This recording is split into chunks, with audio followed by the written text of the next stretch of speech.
The community did well until about 1778, when they were sent to Ryan, New Hampshire due to the Revolutionary War.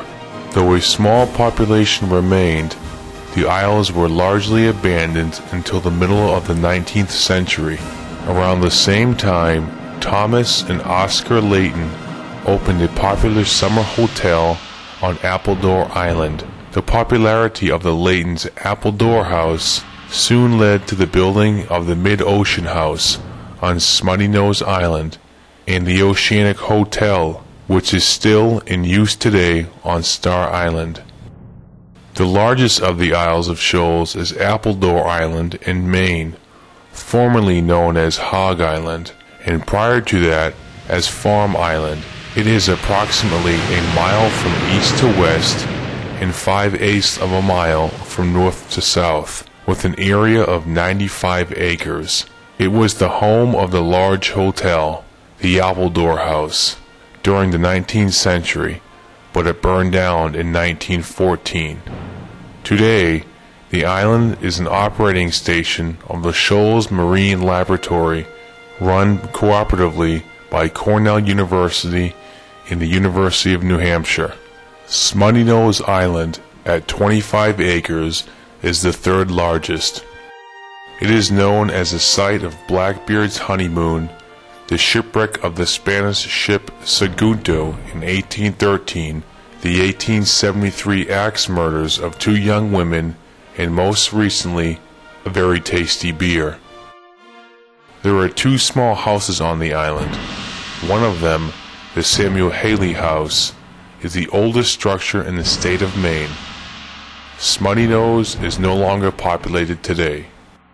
Malaga Island is a diminutive island just to the east of Smutty Nose and is connected by the breakwater wall.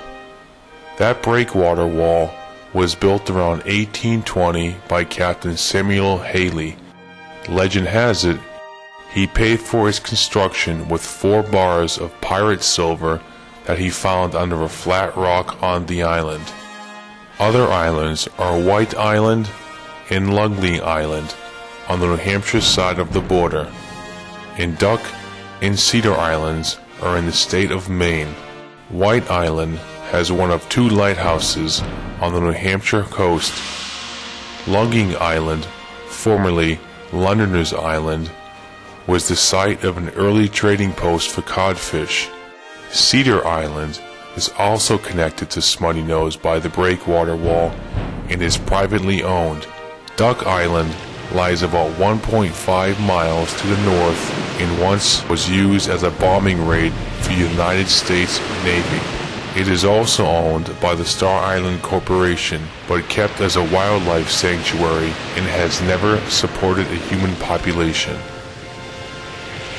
In 1651, sailors gave the name Star Island because the island's, quote, points stretch out in all directions like flashes of a distant star. Fishermen are believed to have stopped here from before the time John Smith arrived in 1614 and mapped the seacoast, naming these islands Smith Isles and opening up New England to settlement. They were probably named for the shoaling or schooling of fish. The Isles of Shoals became the busiest commercial port on this side of the ocean and dominated the fish market for 150 years. The Isles of Shoals reveal numerous traces of the Ice Age, which ended over 10,000 years ago, and share the islands with odd boulders and rounding off the rock masses and souring of the soil. Both aquatic and terrestrial life is abundant here. Most of the soil for the islands is post-glacial, and the thin earth and cold winter winds have kept trees and woody plants to a small number. More than 250 land plant species have been identified on the islands. Life on Star Island is much like living on a boat. On every side, one sees and hears the sea.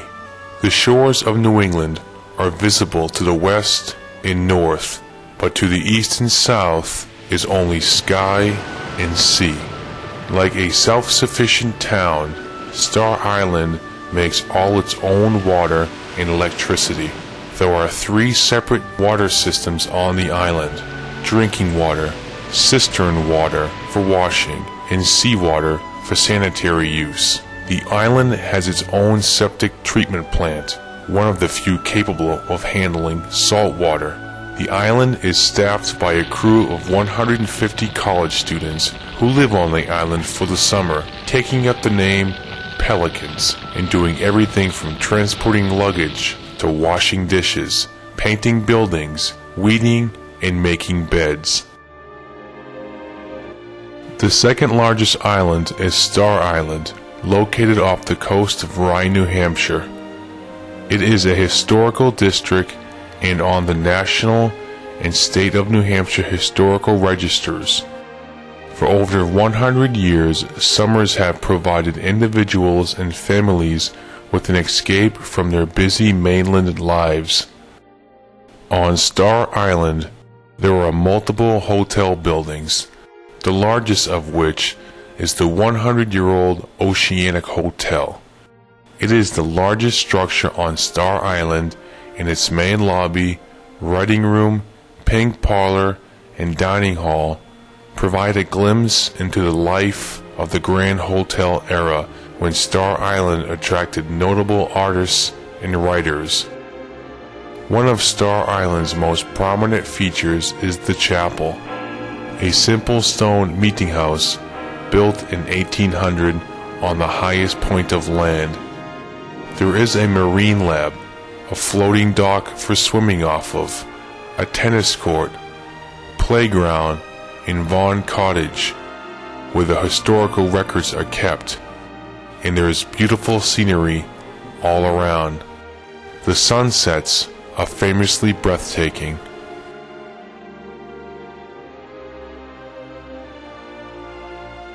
Few characters in American history can match the colorful and controversial Captain John Smith. Best known as the leader of the 1607 British colony at Jamestown, Virginia, Smith also has ties to New England. It was Smith who first referred to this region as New England in his published map of 1616. This was the map that set off the European drive to invest in the profitable colonization of what is now known as America.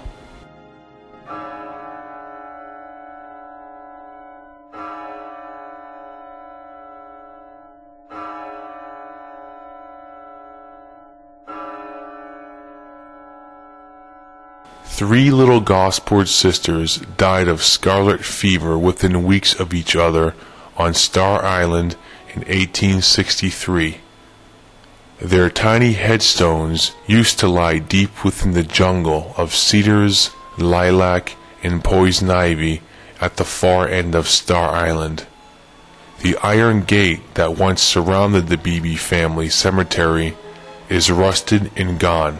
Gone too are their mother and father and 4 siblings who abandoned the Isles of Shoals for mainland New Hampshire a few years after the tragedy.